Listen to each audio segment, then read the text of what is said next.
তোমার সাথে আমার একটু কথা ছিল, এখন বলবো? বলো।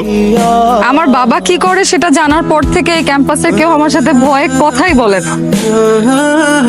আর সেখানে তুমি যেটা করেছো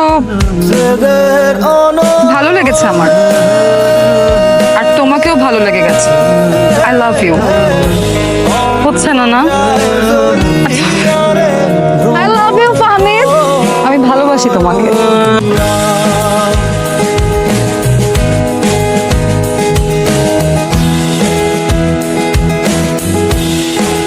ফাহমিদ, আমি সত্যি তোমাকে ভালোবেসে ফেলছি, বিশ্বাস করো। আমি আসলেই ভালোবাসি তোমাকে। এটা ইউনিভার্সিটির ক্যাম্পাস, এইখানে নাটক না করলেও চলবে। তারপরও যদি নাটক করতে মন চায়, গো ড্রামা ক্লাবে জয়েন হও। আর মজা যদি করো ভালো কথা, কিন্তু এই মজা করার জন্য পুরো ক্যাম্পাসে একটা ছেলেই পাইলে তুমি, সেটা আমি, আর কাউরে পাইলে না।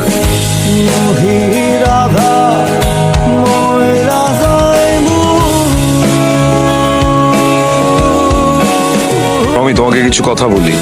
আমার বাবা না আমাকে অনেক কষ্ট করে বড় করছে, আর ঘাম পায়ে ফেলে মানুষের মতো মানুষ করতেছে। কিন্তু জানো যে আমার বাবা একজন সাধারণ লন্ড্রি ম্যান। আমার বাবার আমার নিয়ে অনেক স্বপ্ন।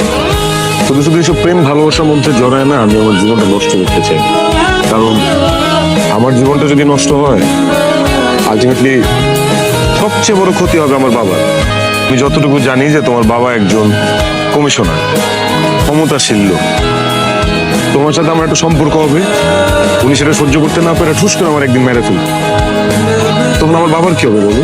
আমার বাবার কিন্তু আমি ছাড়া আর কেউ নাই। তুমি আমাকে ভুলে যাও, আর খবরদার এইসব উল্টাপাল্টা জিনিস মাথাতে আনবা। কিচ্ছু হবে না, আমার বাবা তোমার কোনো ক্ষতি করবে না। আমি আছি না, কিন্তু আমি যদি তোমাকে না পাই, নিজের বড় কোনো ক্ষতি করে ফেলতে পারি।